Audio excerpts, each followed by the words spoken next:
அனைவருக்கும் கோபிநாத்தின் அன்பு வணக்கங்கள் நண்பர்களே. கார்த்திகை மாசத்தோட ஒரு சிறப்பான விரதம் அப்படின்னு சொன்னோம்னா இந்த கார்த்திகை சோமவார விரதத்தை குறிப்பிட்டு சொல்வார்கள்.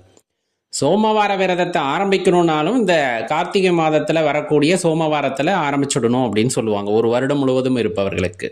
இல்லை இந்த ஒரு மாதம் முழுவதும் போதும் அப்படின்னா கார்த்திகை மாதம் வரக்கூடிய ஒவ்வொரு திங்கட்கிழமைகளையும் சிவபெருமானை மனதார எண்ணி இந்த விரதத்தை இருக்க வேண்டும் அப்படிங்கிறது ஒரு விதிமுறை.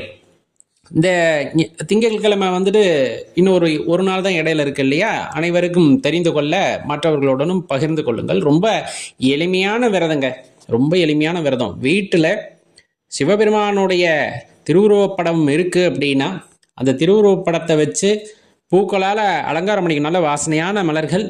குறிப்பிட்டு சொல்லணும் அப்படின்னா திங்கட்கிழமை மட்டுமாவது வில்வ இலை வாங்கி ஈசனுக்கு சமர்ப்பணம் செய்யுங்கள். நெய்வேத்தியம் உங்களால் என்ன முடியுதோ, அப்பன் படைத்ததில் எது உங்கள் மனசுக்கு தோணுதோ அதை அவருக்கு படைக்கிறோம். நம்ம படைக்கிறோன்னா அன்பாக கொடுக்குறோம், அவ்வளவுதான். எல்லாமே அவரது இருந்தாலும் அவருக்கு நம்ம திரும்ப கொடுக்க முயற்சி செய்கிறோம். இதோட தாற்பயம் என்னன்னா, இந்த ஆன்மா, இந்த உடல், உயிர் எல்லாமே இந்த பூமிக்கு வந்ததுக்கு காரணம் இறைவன் தான். யாரு? சிவபெருமான் தான். அதை நான் திருப்பி படைக்க முற்படுறேன், திருப்பியும் உன்னோட கலந்துர முற்படுறேன் அப்படிங்கிற தாற்பயத்தில் தான் அவர் படைச்சதவே அவருக்கு நம்ம நெய்வேத்தியமாக படைக்கிறோம். குறைஞ்சபட்சம் பால், நாட்டு சக்கரை போட்டு வச்சாலும் போதுமானது. இல்லை கிழங்குகள் கிடைக்குது அப்படின்னா கிழங்குகள் வைக்கலாம். இல்லை சக்கரை பொங்கல் வைக்கிறீங்களா, சக்கரை பொங்கல் வைக்கலாம். இல்லை நாங்கள் வெறும் சாதம் தான் வைக்க போகிறோம், 2 சொட்டு நெய் விட்டு வைக்கலான்னு தாராளமாக வச்சுக்கலாம், பிரச்சனையே இல்லை. காலையில் எந்திரிச்சு குளிச்சுட்டு திருநீரை பூசணும், பஞ்சாட்சர மந்திரத்தை சொல்லி அன்னைக்கு உபவாசமாக இருக்கணும். அதோட விதியே அதுதான். உபவாசம் அப்படிங்கிறது ஒவ்வொருத்தரோட உடல்நிலைக்கு தகுந்தாற் போல் நம்ம ஏற்கனவே சொன்ன மாதிரி முடிந்தவங்க உபவாசமாக இருங்க. அதுலேயும் குறிப்பாக மௌன விரதம் இருக்கிறது ரொம்ப சிறப்பு. இல்லை எங்களால் முடியாது அப்படின்னா ஒரு நேரமாவது உணவை தவிர்க்க பாருங்கள், ஒரு நேரமாவது குறைந்தபட்சம் தவிர்க்க பாருங்கள். அப்புறம் அந்த விரதத்தை நீங்கள் தொடர்ந்து மாலை வரலும் இருந்துட்டு மாலையில் நீங்கள் அந்த விரதத்தை பூர்த்தி செய்துக்கலாம்.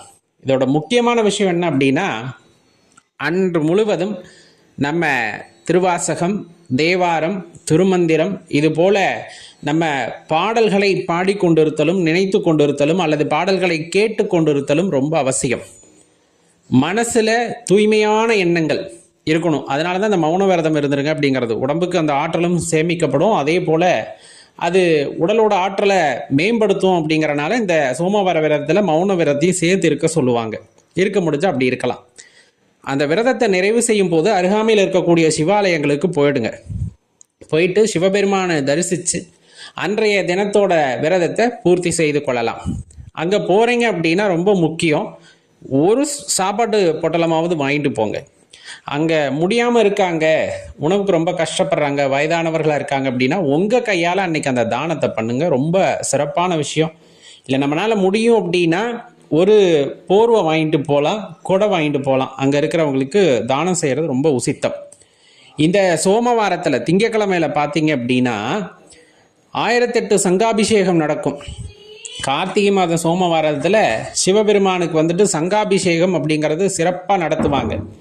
அருகாமையில் உள்ள ஆலயங்களில், பெரிய பெரிய ஆலயங்களில் 1008 சங்கு இருக்கும், அதை வச்சு அபிஷேகம் பண்ணுவாங்க.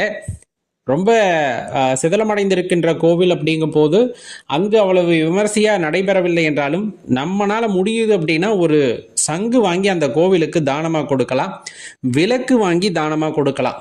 அகல் விளக்கு பெருசு இருக்கு இல்லையா, அந்த மாதிரி விளக்கு வாங்கி தானமாக கொடுக்கலாம். அடியேன் எப்பொழுதுமே வேண்டி விண்ணப்பித்து கேட்டுக்கொள்வது, சிவாலயங்களுக்கு எண்ணெய் வாங்கி தரது, நெய் வாங்கி தரது ரொம்ப சிறப்பு.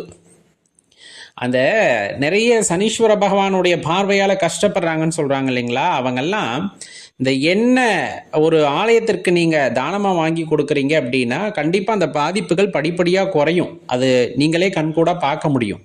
அருகாமையில் இருக்க எந்த ஆலயத்துக்கும் செய்யலாம், குறிப்பாக சிவாலயத்துக்கு செய்யும் போது அதனுடைய பலனை நீங்கள் கண்கூட காண முடியும்.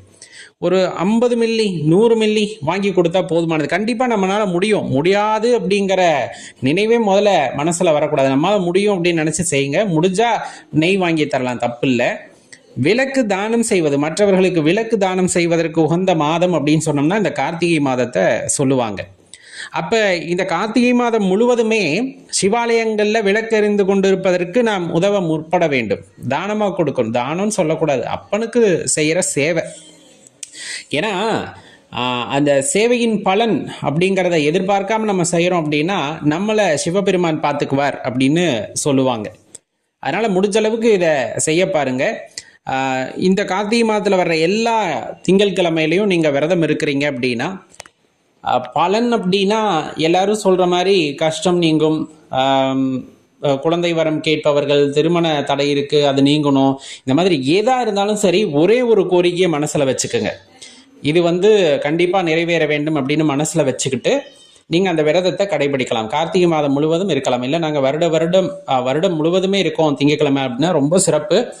கண்டிப்பாக இறைவனுடைய அந்த அருட்பார்வை கிடைத்து உங்களுக்கு கைமேல் பலன் கிடைக்கும், அதில் மாற்றுக்கிறதே வேண்டாம். ரொம்ப சிறப்பு இந்த திங்கட்கிழமையில முருகப்பெருமானை வழிபடுறது ஐயன மாதிரியே. ஏன்னா சொல்லப்போனால் இரண்டு தத்துவங்களும் ஒன்றே அப்படிங்கிறது உணர்ந்தவர்கள் புரிந்து கொண்டிருப்பார்கள். முருகப்பெருமான் வழிபாடும் இந்த நல்ல சிறப்பு. நல்ல செவ்வரளி மலரால் முருகப்பெருமானை அர்ச்சனை செய்கிறதும், சிவப்பு வஸ்திரம் வாங்கி தந்து வழிபாடு செய்கிறதும் முருகப்பெருமானோட அருளையும் பெற்றுத்தரும். அப்போ நல்லா தெரிஞ்சுக்கங்க, எப்போவுமே அடியேன்னு சொல்கிற ஒரே விஷயம்தான், இறைவனை நீங்கள் துதிக்கலாம், பாடலாம், வணங்கலாம், என்ன வேணாலும் செய்யலாம். சிவபெருமானை அப்படித்தான் நீங்கள் வழிபடலாம், துதிக்கலாம், எல்லாம் செய்யலாம். இதற்கெல்லாம் இறைவன் சம்மதித்திருந்தால், இறைவன் உங்கள் மனதிலே குடியேறியிருந்தால்தான் சிவாலயத்திற்குள் சென்று சிவபெருமானை தரிசிக்க முடியும், வணங்க முடியும். அவ்வளவுதான். இப்போ அவருடைய கருணை பார்வை இல்லைன்னா அவருடைய நினைவு நமக்கு வந்திருக்காது. இப்போ நமக்கு அவருடைய நினைவு இருக்குது, அவரையே நினைத்து கொண்டு இருக்கின்றோம் அப்படின்னா கண்டிப்பாக உங்களுடைய அன்பை அவர் ஏற்றுக்கொண்டு விட்டார், உங்களை அவர் ஆட்கொண்டு விட்டார் அப்படிங்கிறது தான் அதில் உள்ள இருக்கக்கூடிய பெரிய தாற்பயம். உங்களை ஆட்கொண்டு இருக்கின்றார் எம்பெருமான் அப்படிங்கும் போது கண்டிப்பாக அவருடைய நினைவு உங்களை நீங்காது இருந்து கொண்டு இருக்கும். நீங்களே மறக்கணும்னு முயற்சி பண்ணாலும் மறக்க முடியாது. அப்பப்போ உங்களுக்கு வழிகாட்டிக்கிட்டே இருப்பார். ஏன் அருட்பெரும் சக்தி, ஆதியும் அந்தமும் இல்லாத சக்தி, அன்புக்கு மட்டுமே அடிமையாகக்கூடிய ஒரு சக்தி அப்படின்னு சொன்னோம்னா சிவபெருமானோட அன்பை, கருணையை சொல்லலாம். அப்படிப்பட்ட சிவபெருமானை வழிபடுவதற்கு நாம் எல்லாம் கொடுத்து வைத்திருக்க வேண்டும். கண்டிப்பாக உங்களுடைய இடரான காலங்களில் கூட அவர் வழிகாட்டி இருப்பார், வழி காட்டுவார். இந்த சோமவார விரதத்தை கடைபிடித்து பாருங்கள். கண்டிப்பாக வாழ்க்கையில் ஒரு உன்னத நிலை அப்படிங்கிறது நம்ம கண்ணுக்கு எதிரே தெரியும். மனதில் தூய்மையோடு, தீங்கு நினைக்காத மனதோடு நாம் செய்கின்ற ஒவ்வொரு செயலுமே சிவபெருமானை உணர்த்தும் அப்படிங்கிறத தெளிவாக தெரிஞ்சுக்கணும். அதில் மௌன விரதம் ரொம்ப சிறப்பானது. முடிஞ்சால் ஒரு நாளாவது கார்த்திகை மாத சோமவார விரதத்திலே ஒரு நாளாவது மௌன விரதத்தையும் இருந்து பாருங்கள். அற்புதமான பலன் உங்களை தேடி வரும். சோமவாரம் நெருங்கிவிட்டது. உங்கள் நண்பர்களுக்கும் இதை தெரிவித்துக் கொள்ளுங்கள். மறக்காமல் இந்த வீடியோ லைக் பண்ணிவிட்டு நண்பர்கள், உறவினர்களோடு பகிர்ந்து கொள்ளுங்கள் நண்பர்களே. நன்றி, வணக்கம்.